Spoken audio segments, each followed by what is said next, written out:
What's up YouTube, Adam here, and in this video I'm going to be bringing you open heart surgery with my new late 2013 Mac Pro. Now by open heart surgery, obviously I don't mean actual open heart surgery. What I mean is that we're changing the heart of the Mac Pro. I am upgrading the processor. Now I am upgrading the processor from the original 6-core version to a brand new 10-core version, and this is model E5-2690 V2. Now obviously these are both LGA 2011 socket processors, and the reason I've gone for the 10 core is because it works out to be the most economical.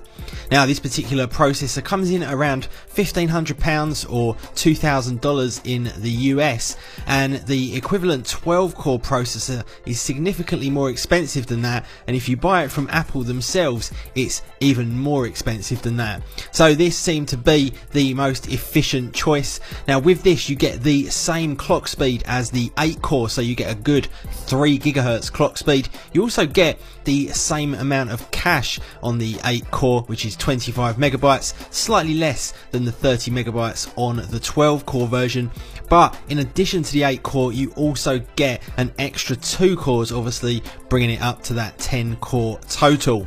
Now I've got to admit this was a little bit scary taking the Mac Pro apart, and in order to do it you did need to have some accessories. Now I'll leave links to these down in the video description if you want to pick these up, but some very basic things needed in order to disassemble the Mac Pro, take out the old processor and put in the new one. Now I haven't made a video showing you every single step of this. If you want to see the fast forwarded version of me taking apart the Mac Pro and putting it back together, then I will leave that right at the end of the video, but there is one already online and I'll leave a link to that down in the video description, detailing every single step needed to change the processor in the 2013 Mac Pro. Now some of the actual accessories we needed were things like this: some thermal compound to put on the processor. We also need some Torx wrench little keys here as well, and we also need a cleaning cloth and some rubbing alcohol as well.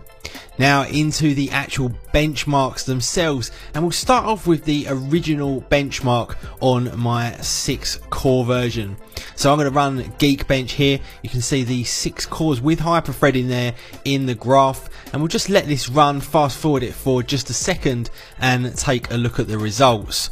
Now obviously I am running a ScreenFlow application here, so you can knock maybe 500 or 600 off of the score, or sorry, add on 500 or 600 onto the score.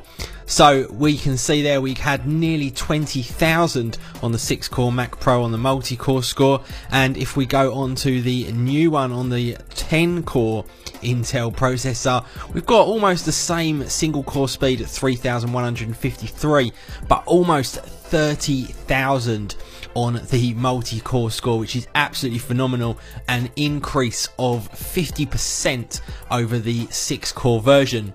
Now if we actually compare this to some of the other CPUs that we've got online in Geekbench's website, then you can get a really good feel for just how well this 10-core processor actually performs. So if we just click over onto the 64-bit multi-core scores and have a little zoom in there, you can see the 12-core one 32,845, so only about 3,000 ahead of the 10-core.